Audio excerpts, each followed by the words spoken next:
OBC आरक्षणासंदर्भात आता महसूल मंत्री चंद्रशेखर बावनकुळे आणि काँग्रेस नेते विजय वडेट्टीवार यांच्यामध्ये चांगलीच जुंपल्याचं दिसतंय।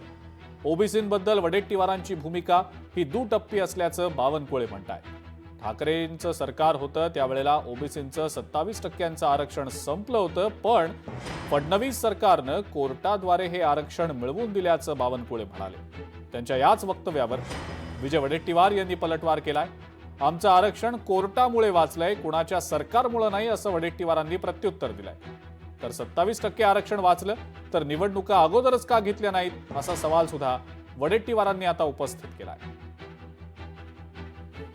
वडेट्टीवारजी दुटप्पी भूमिकेत आहे। एकीकडे ते मराठवाड्यात गेले, त्या ठिकाणी त्यांनी असं म्हटलं, व्हिडिओ दाखवला कुणी, छगन भुजबळांनी काय म्हटलं वडेट्टीवारनी की सरसकट मराठा समाजाला ओबीसी मध्ये टाका।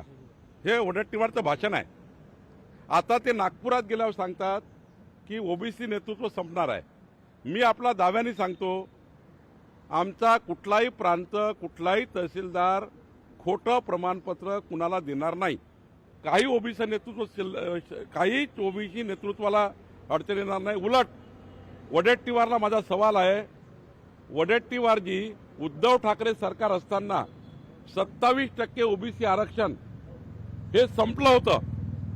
देवेंद्र फडणवीस सरकार, एकनाथ शिंदेजी आणि अजितदादाचं सरकार आल्यावर सुप्रीम कोर्टामध्ये देवेंद्र फडणवीसजींनी 27% ओबीसी आरक्षण मिळालं पाहिजे म्हणून भूमिका मांडली। हे बघा, आमचं आरक्षण वाचलं कोर्टामुळे वाचलं। कोर्टाने अजूनही काही जनगणना करा म्हणून सांगितले, पण निवडणुका 4 वर्ष झाले घेऊ शकले नाही। मग जर 27% आरक्षणावर निवडणुका घ्यायचे होते तर 4 वर्षापूर्वी घ्यायला पाहिजे होते। 4 वर्ष काय करत होते? कोण थांबवलं होतं? कोर्टाने वैतागून सांगितलं की आता ते जुन्या पद्धतीनं करा, म्हणजेच आरक्षण वाचलेलं नाही आहे। जुन्या पद्धतीनं म्हणजे त्यावेळेस जे 27% आरक्षण दिलं, मागच्या निवडणुका 9 वर्षापूर्वी काही झाल्या होत्या, त्याचा दाखला दिल्यामुळे हे 27% मिळत आहे। हे काही कोणा सरकारची पुण्याई नाही आहे। हे माननीय कोर्टाने टेम्पररी केलेली, तात्पुरती केलेली व्यवस्था आहे। लोकांना भ्रमित करू नका, ओबीसीला भ्रमित करू नका, असं आमचं मंत्री महोदयांना सांगणं आहे।